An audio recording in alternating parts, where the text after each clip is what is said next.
I was in a bike accident with my wife and found out that she was cheating on me while she was at bed rest. It was a beautiful summer day. My wife and I decided to go for a bike ride.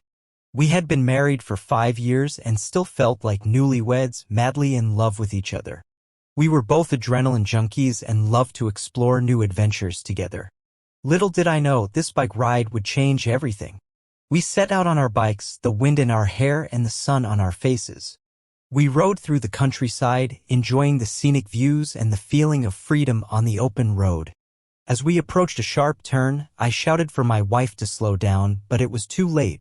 She lost control of her bike and crashed into the nearby bushes. I quickly rushed to her side, relieved to see that she was conscious. But as I helped her up, I noticed something that sent chills down my spine. A picture fell out of her pocket, a picture of her and another man, smiling and holding each other. My heart sank as I realized my worst fear had come true. My wife was cheating on me. I confronted her about the picture and she confessed that she had been having an affair for the past 6 months. I was devastated, my heart shattered into a million pieces. I couldn't believe that the person I loved and trusted had betrayed me. Without a word, I got on my bike and rode away, leaving her behind.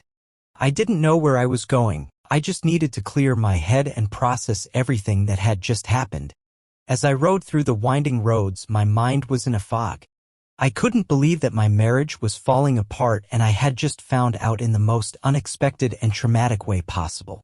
As the sun began to set, I found myself in a deserted area, surrounded by dense forests. I decided to find a place to rest for the night and continue my journey in the morning. The only sign of civilization was a small cabin in the distance. I cautiously made my way to the cabin, hoping to find shelter for the night. Upon entering, I could feel something was off. The air was thick with an eerie silence, and there was a strange smell that lingered in the air. But I was exhausted and didn't think much of it. I found a couch to rest on and drifted off to sleep. I was awoken by a sound in the middle of the night. It sounded like someone was walking around the cabin. I quickly sat up, my heart racing. I grabbed a nearby flashlight and cautiously made my way through the cabin, trying to find the source of the noise.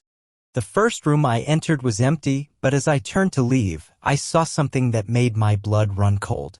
There was a picture on the wall, a picture of my wife and the man she was having an affair with. It was the same picture that had fallen out of her pocket earlier.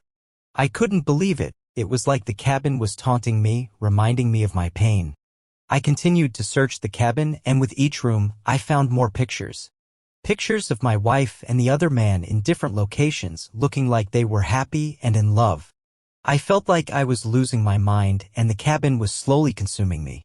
The next morning, I woke up to find that my bike was missing.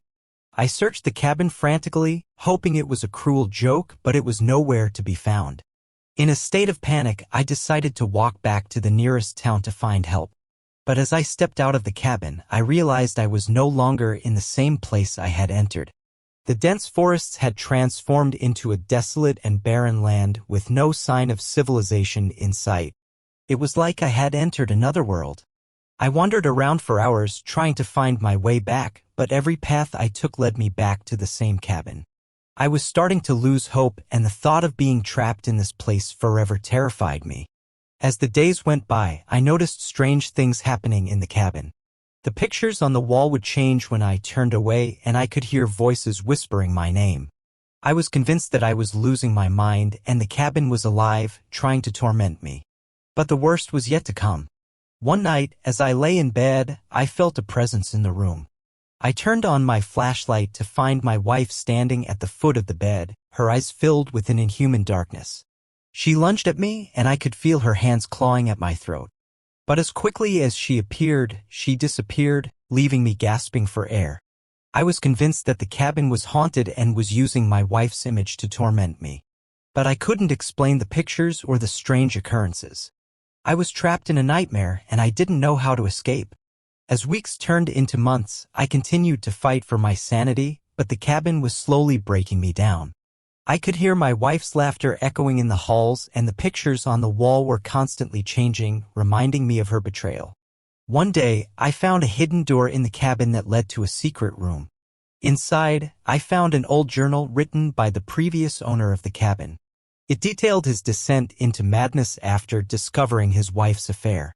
He blamed the cabin for his wife's infidelity and believed it was possessed by an evil entity that fed on the pain and suffering of its visitors.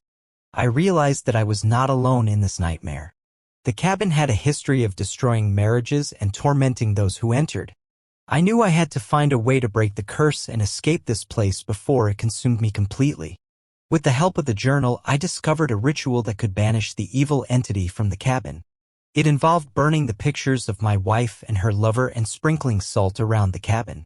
I knew it was a long shot, but I had to try. I gathered all the pictures I could find and set them ablaze. As the flames consumed the pictures, I could feel the energy in the cabin shift. The temperature dropped, and I could hear screams and moans echoing through the halls. I quickly ran around the cabin, sprinkling salt in every room. And just like that, as soon as the last grain of salt touched the ground, everything fell silent. The nightmare was finally over. I stepped outside, and to my amazement, I was back in the familiar countryside. I rushed back to the nearest town and found my way back to civilization. The experience had changed me forever, and I knew I could never trust my wife again. I was granted a divorce, and I never saw or heard from my ex-wife again. But every time I think about that bike accident and the nightmare that followed, I am reminded that some betrayals are too great to forgive. And to this day, I avoid that desolate area where the cursed cabin still stands, waiting for its next victim.